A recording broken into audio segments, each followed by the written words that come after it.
오늘도 하나님의 은혜와 평강이 그리스도의 향기가 저와 여러분에게 넘치기를 축원합니다. 오늘 이 말씀을 스마트폰을 통해서 유튜브를 통해서 혹은 TV를 통해서 전 세계에서 말씀 듣는 하나님의 자녀들에게도 같은 은총이 임하기를 진실로 축원합니다. 야고보서 1장 12절로 18절을 본문으로 시험에 대한 성도의 자세라 하는 제목으로 함께 은혜를 나누고자 합니다. 이 세상을 살아가다 보면 여러 가지 시험을 만나게 됩니다. 그때마다 쉽게 넘어지고 쓰러집니다. 시험이 올무해서 헤어나지 못하여 고통받는 경우가 너무 많이 있는 것을 볼 수 있습니다. 그러나 우리 주님께서는 시험에 대하여 말씀하시면서 주님이 우리 가운데 계심으로 어떠한 시험도 이길 수 있음을 약속하고 있습니다. 많은 돈을 투자하여 최고의 기술과 최고의 자재를 써서 집을 지었다 할지라도 겉모양만 보아서는 튼튼한 집인지 알 수가 없습니다. 비바람 눈보라를 쳐봐야 반석 위에 세운 집은 무너지지 않고 모래에 세운 집은 무너지는 것을 보고 좋은 집이다 나쁜 집이다 알 수가 있습니다. 마찬가지로 우리의 신앙도 평소에는 잘 모릅니다. 똑같이 중직이라고 목에 힘을 주고 교회 왔다 갔다 할 수 있습니다. 그러나 시험을 당하고 환난과 핍박을 당하고 고난을 겪어본 사람은 참 믿음 있는 자가 누구인지를 알 수가 있어요. 진정으로 믿음이 강한지 약한지는 시험을 겪을 때가 알 수가 있는 것입니다. 그걸 잘 극복하는 사람, 인내하는 사람, 별의별 소리를 다 들어도 참고 견디는 사람, 믿음이 뜨거운 사람들입니다. 여러분, 진정한 효자, 효녀가 누구입니까? 라고 물어보면 열심히 잘해주고 용돈 드리고 아닙니다. 여러분, 진정한 효자가 누구인지를 알아보는 방법은 그 부모가 치매에 걸렸다든가 그 부모가 정신분열증에 걸렸다든가 그 부모가 병원에서 입원해가지고 대소변을 받아낸다든가 또 부모가 아주 우리가 이해할 수 없는 큰 실수를 저질렀다든가 그때 대하는 태도를 보면 진짜 효자인지 효녀인지를 알 수가 있는 것입니다. 시험을 당할 때 성도의 자세가 어떠해야 합니까? 시험은 어디서부터 오는지를 먼저 말씀을 드리고자 합니다. 시험이라고 해서 다 같은 시험은 아닙니다. 모든 시험을 동일시해서는 안 된다는 말이죠. 우리에게 닥쳐오는 모든 시험을 자세히 살펴보면 그 근원지를 알 수가 있습니다. 첫째로는 마귀로부터 오는 시험이 있습니다. 예수님께서 성령께 이끌리어 마귀에게 시험을 받으러 광야에 갔다고 마태복음 4장 1절에 나옵니다. 그런데 마태복음 4장 1절로 11절 보면 마귀 시험이 있었지만 예수님은 기록하였으되 주 너희 하나님을 시험하지 말라 말씀으로 이겼고 사람이 떡으로만 살 것이 아니라 하나님의 입으로 나오는 여호와의 말씀으로 산다 하면서 물리친 줄로 믿습니다. 예수님께서 마귀의 시험을 다 물리치고 마귀가 예수님 곁을 떠나고 나니까 천사들이 나와서 예수님을 수종들었다라고 마태복음 4장 11절에 기록되어 있습니다. 그러면서 예수님은 요한복음 16장 33절에 세상에서는 너희가 환난을 당하나 담대하라 내가 세상을 이기었노라. 주님이 세상을 이겼기 때문에 마귀를 이겼기 때문에 우리도 이길 수가 있다는 것이죠. 그래서 누가복음 4장 13절 보면 마귀가 모든 시험을 다 한 후에 얼마 동안 떠나니라 마귀가 시험을 갖다 주는 경우가 있다는 얘기입니다. 여러분 성경 요한복음 13장 2절 보면 마귀가 벌써 시몬의 아들 가룟 유다의 마음에 예수를 팔려는 생각을 넣었다라 그랬어요. 마귀가 가룟 유다의 마음속에 그런 마음을 넣어준 거예요.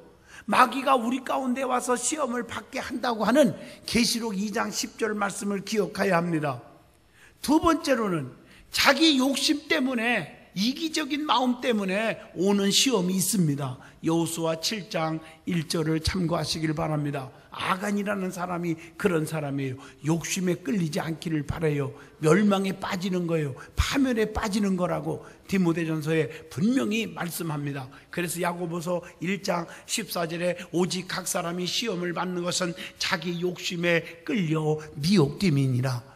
그래서 야고보서 4장 1절에 분명히 이 정욕적으로 살지 말라고 우리에게 권면하고 있습니다. 요한일서 2장 16절에 봐도 아버지께로부터 온 것이 아니요 세상의 정욕과 안목의 정욕, 이생의 자랑은 말이에요. 다 세상으로부터 온 것이라고 말씀하고 계십니다. 그러므로 나의 욕심에 끌려서 살지 않기를 주의 이름으로 축원합니다. 세 번째로는 하나님께로부터 오는 시험이 있습니다.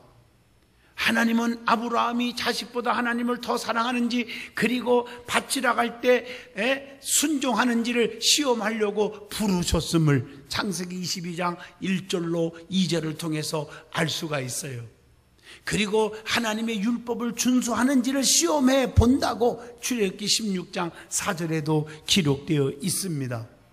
또 하나님의 명령을 잘 지키는지, 마음이 어떤지를 알아보려고 시험하는 경우도 있음을 신명기 8장 2절을 통해서 알 수가 있습니다.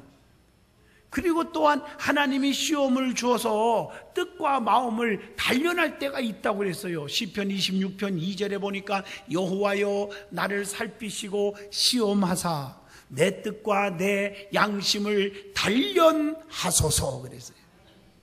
그래서 스가랴 13장 9절 보면 내가 그 3분의 1을 불 가운데에 던져 은같이 연단하여 금같이 시험할 것이니라.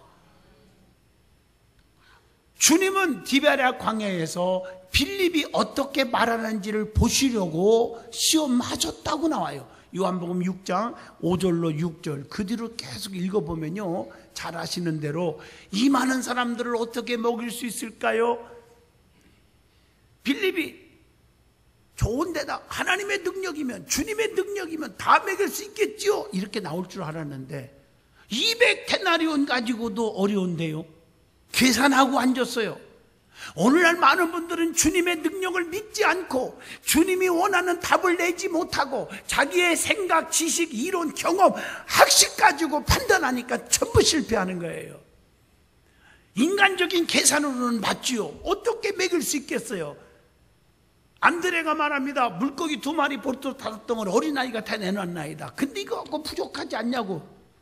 오늘 그러나 주님은 축사하시고 믿음으로 띄워줘라. 띄워줄 때 5,000명 이상 먹이고도 12강주리가 남았더라.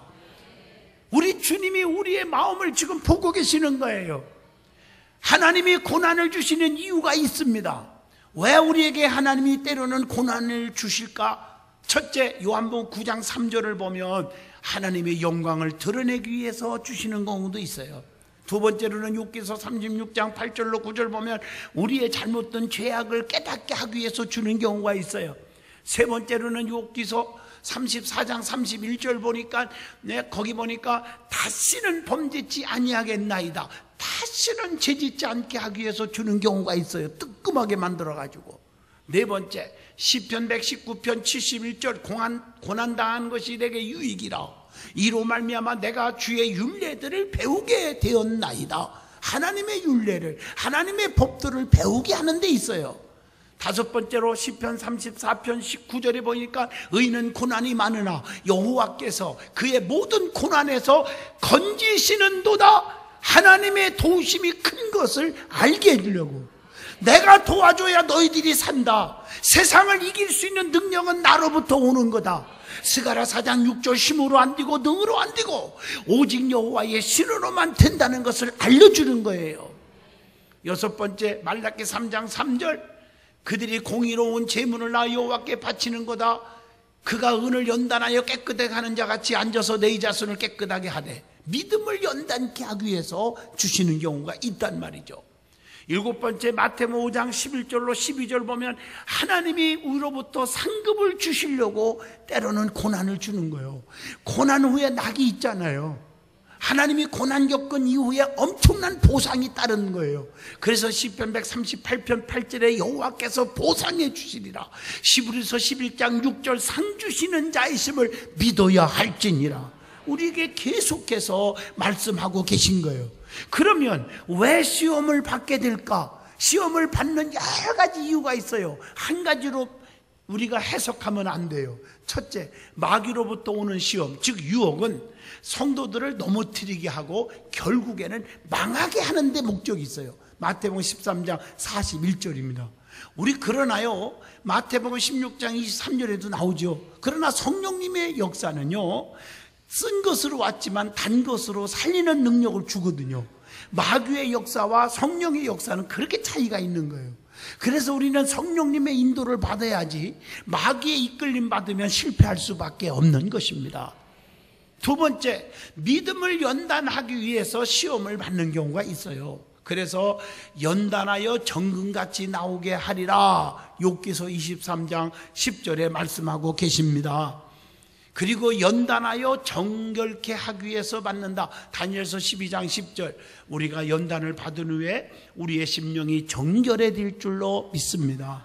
의로워질 줄로 믿습니다. 진실해질 줄로 믿습니다. 세 번째, 귀한 믿음을 소유하기 위해서 받는 거예요.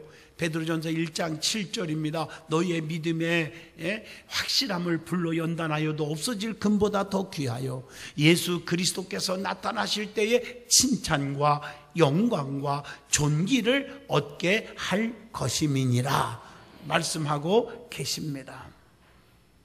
자, 세 번째로는 우리에게 복을 주시기 위하여 하나님의 섭리 때문에 우리가 고난을 받는 것입니다. 하나님께서는요, 아브라함을 시험하신 후에 어떻게 됐어요? 창세기 22장 16절 17절에 큰 복을 주셨다 그래요. 아낌없이 큰 복을 주셨어. 네가 독자 이삭도 아낌없이 바치는 걸 보고 내가 너에게 큰 복을 주신다. 그래서 여러분, 이삭은 머리털은 안 건드렸어요. 가는 곳마다 샘물이 터져나와 재물의 복을 줬어요. 농사를 지니까 100배의 축복을 받게 했어요. 건강과 장수의 축복을 주었어요. 아브라함에게는 큰 복을 주었다. 그 성경을 읽어보면 구체적으로 믿음의 조상, 복의 근원, 자손의 축복, 물질의 거부가 되게 해주신 줄로 믿습니다. 욥도 마찬가지예요. 욥은요, 욥기서 42장 10절 보니까 10남매가 다 죽었고 그 많은 재산이 하루아침에 날아갔고 병들어서 온몸이 괴로웠고 그걸 다 불평하지 않고 감사하고 이겼더니 갑절의 복을 주신지라. 욥기서 42장 10절입니다. 그리고 하나님께서는 환난 가운데서도 위로와 기쁨이 넘치게 해주신다고 고린도후서 7장 4절에 분명히 말씀합니다.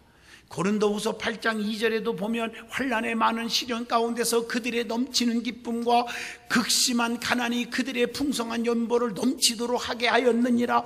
재물의 축복을 많이 주셔서 하나님 앞에 드려지는 헌금도 넘치게 하게 만들어 주신 줄로 믿습니다. 자, 그러면 고난을 기쁘게 받아들이는 마음가짐은 삶 자체를 보다 풍요롭게 하는 원동력이 된다는 것이죠. 특별히 성도는 하나님의 공급하시는 힘으로 모든 악조건들을 이겨나가야 합니다. 그런 가정 속에서 오히려 감사와 찬양이 끊어지지 않도록 자신을 잘 컨트롤, 다스리는 자가 되어야 합니다. 그러면 하나님께 주시는 기쁨과 평안을 누릴 수 있기 때문인 줄로 믿습니다. 그 다음에 부족함이 없는 하나님의 사람을 만들기 위하여 테스트를 받는 경우가 있어요. 야고보서 1장 3절, 이는 너희의 믿음의 시련이 인내를 만들어내는 줄을 너희가 알미라. 온갖 시험을 잘 견디고 이긴 다음에는 웬만한 일에는 이제 어떤 어려움 와도 끄떡 없게 만들어 주신다는 거예요. 인내를 배우게 하는 줄로 믿습니다. 아주 중요한 거예요. 여러분, 이 십자가의 종은 쇠붙이입니다. 이 쇠붙이를 연탄불 위에다가 1시간을 놔도 안 녹아요. 10시간을 놔도 안 녹아요. 왜 안 녹습니까? 그 연탄불 시시한 불에는 안 녹아요. 연탄불보다 몇백 배, 몇천 배의 뜨거운 용광로 속에 연단받고 나왔기 때문인 줄로 압니다. 우리가 어떤 시험이 와도요, 연단을 받은 사람은 환난 핍박 중에서도 견디고 이길 수 있습니다. 사람의 소리에 시험 들지 않습니다.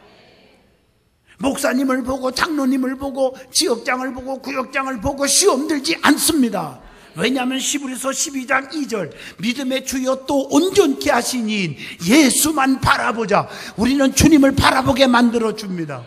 그래서 시험에 대한 성도의 자세, 성도들이 어떤 태도를 가져야 되는지, 먼저 시험 받기 전에 자세가 중요합니다. 첫째, 어떤 자세를 가져야 하느냐? 마태복음 6장 13절 우리를 시험에 들게 하지 마옵시고 다만 악에서 구하옵소서. 주님이 가르쳐 주신 기도, 항상 기도하는 삶을 살아야 합니다. 그래서 마가복음 14장 38절 시험에 들지 않게 깨어있어 기도하라. 베드로전서 4장 7절 만물이 마지막에 가까웠으니 그러므로 너희는 정신을 차리고 근신하여 기도하라. 두 번째, 모든 일에 항상 조심해야 돼요. 왜냐고요? 베드로전서 5장 8절에 근신하라 깨어라 너희 대적 마귀가 우는 사자와 같이 두루두루 다니며 삼킬 자를 찾나니. 그래서 마귀들의 밥이 되어가지고 교회를 떠나고 교회를 비판하고 주의 종을 배신하고 교회를 배신하는 분들이 왜 생깁니까? 마귀의 밥이 돼버려서 그래요. 자기는 믿음이 최고 좋아서 그런 줄 알지만 착각입니다. 그래서 고린도전서 10장 12절 그런즉 선줄로 생각하는 자는 넘어질까 조심하라 말씀하고 계십니다. 조심해야 돼요.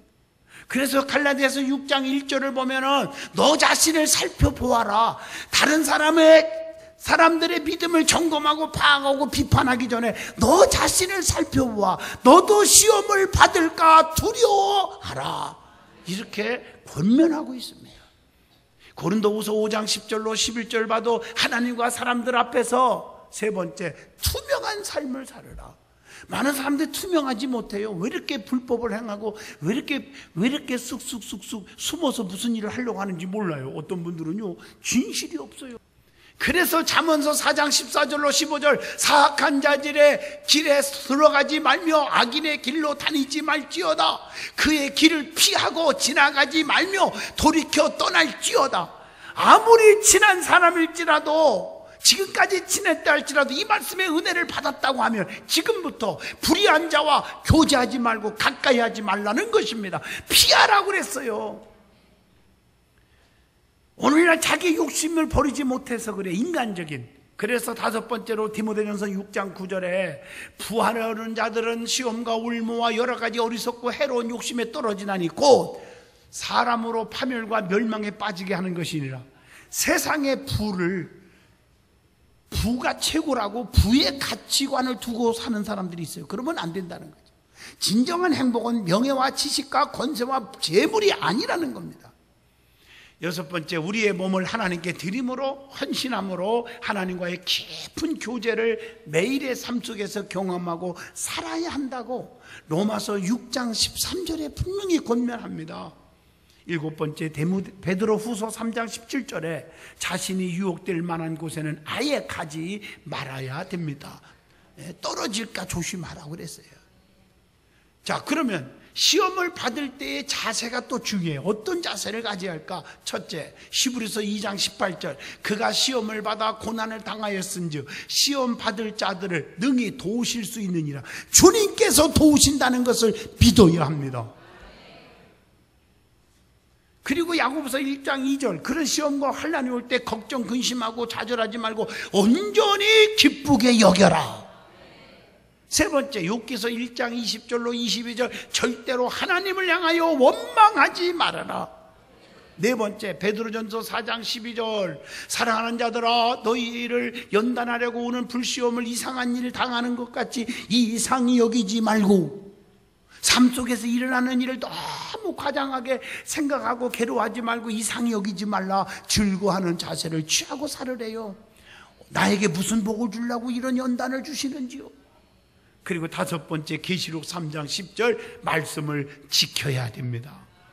여섯 번째, 베드로전서 1장 6절 시험 뒤에 나타날 영광을 깊이 기대하셔야 합니다. 그래서 야고보서 4장 7절에 하나님께만 순복하고 사십시오. 여덟 번째, 야고보서 1장 5절 지혜의 근원이신 하나님께 지혜를 달라고 구하면 그리하면 주시리라고 했습니다. 그리고 시편 119편 67절 자기 자신을 돌아보면서 잘못된 것을 뉘우치고 회개하고 살아야 합니다. 10번째 데살로니가 후서 1장 4절입니다. 더욱더 열심을 내라고 가르쳐 주고 있습니다. 고린도후서 1장 10절은 용기를 잊어서는 안 된다는 것이죠. 12번째 베드로전서 2장 20절 고난이 올 때 잘 인내하고 참으면 된다는 것입니다. 자, 그러면 시험에 대해서 하나님은 어떤 분이신지를 말씀드리겠어요. 하나님에 대해서 잘못 알으면 안 됩니다. 시험 당할 때 하나님 없네, 하나님 죽었나 봐, 하나님은 나를 미워하는가 봐, 그러면 안 돼. 하나님은 어떤 분입니까? 첫째, 하나님께서는 사람을 악으로 절대로 시험치 않으신 분입니다. 하나님은 시험 받는 자를 도우시는 분이라고 히브리서 2장 18절에 말씀했고, 또 긍극적으로 복을 주시려고 시험하시는 하나님이라고 신명기 8장 16절에 말씀했고, 성도가 시험 들지 않기를 원하시는 분이 주님이시라고 마태복음 26장 41절에 시험에 들지 않도록 깨어 있으라고 말씀했고, 자, 두 번째, 악에게 시험받지 않으시는 하나님이십니다. 하나님은 악을 참지 못하는 분이에요. 하박국 1장 13절 보면 주님은 죄악을 기뻐하지 않는 분이에요. 시편 5편 4절 말씀에 주님은 친히 시험을 물리치신 분이에요. 마태복음 16장 23절의 말씀입니다. 자, 세 번째, 하나님 아버지가 누굴까?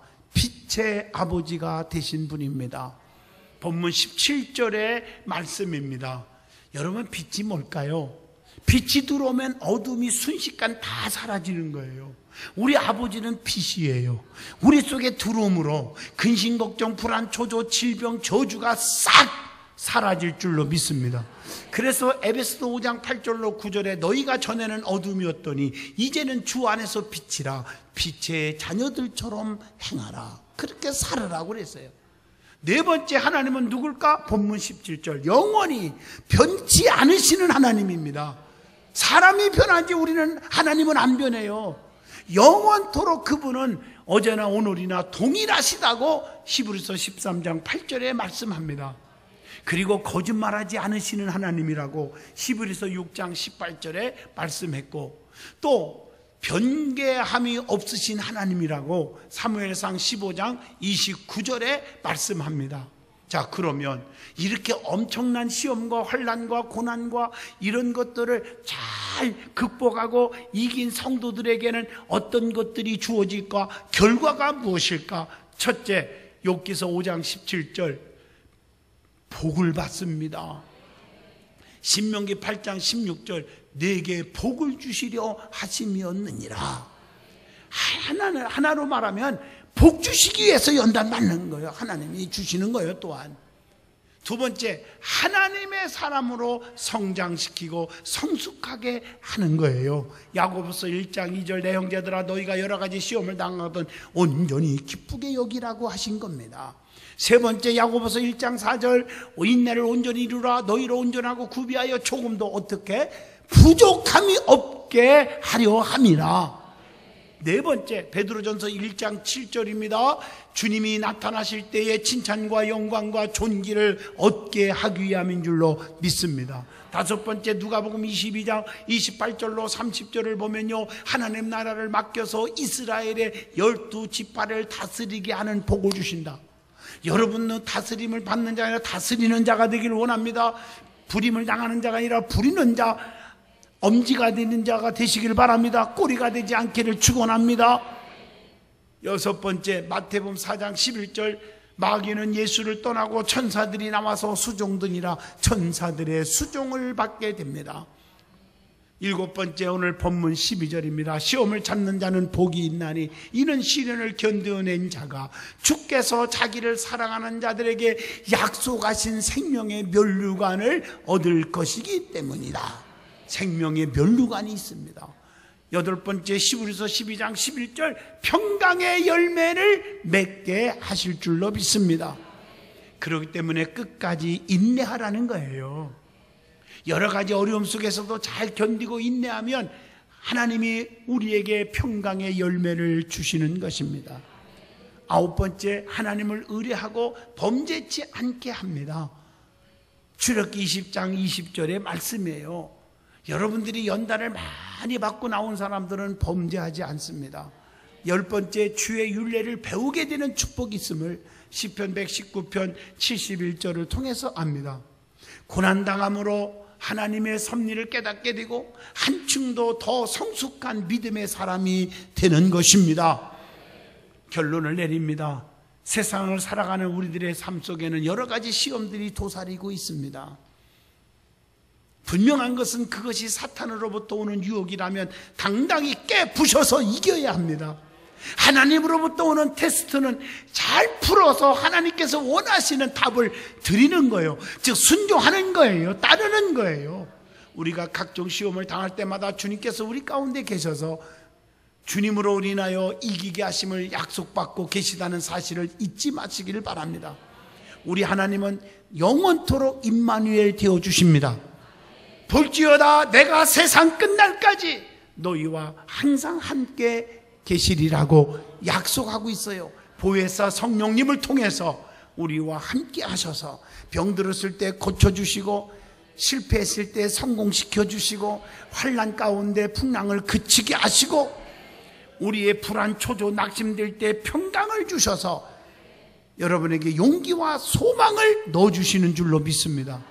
사랑하는 성도 여러분, 여러분 수많은 역경을 잘 견디고 극복했던 신앙의 선진들처럼 시험이 닥쳐올 때 좌절하지 마세요. 포기하지 마세요. 하나님의 관점에서 우리의 삶과 사건들을 바라볼 줄 아는 지혜의 능력을 깊이 소유하시기를 축원드립니다. 여러 번 말씀드렸지만 옛날에 이런 말이 있어요. 개는 짖어도 조금 안 좋은 말로 표현하면 똥개는 짖어도 기차는 간다 하는 말이 있잖아요. 달리는 열차는요, 최종 목적지를 향해서 달리는 것이 사명이고 임무예요. 중간에 개가 짖는다고 승질 난다고 그냥 브레이크를 확 밟고 급정거를 한다면요, 선로를 이탈해갖고 큰 대형 사고가 나는 거 아니에요. 그런데 저는요, 어릴 때부터 기차가 지나간 걸 많이 봤는데 개들이 짖는다고 한 번도 기차가 멈추는 걸 못 봤어요. 너는 짖어라, 나는 끝까지 간다, 이런 것 같아요. 열차는 앞만 보고 달려가는 거예요. 우리 성도들은 천국만을 바라보고 달려갈 사명이 있어요. 막 짖는다고 그럴 거 없어요. 개들 보면요, 특히 똥개들은 막 짖다가 막 지쳐갖고요, 그리고 그 다음날 보면요, 죄송하지만 밥상 위에까지 올라가는 개도 있더라고요.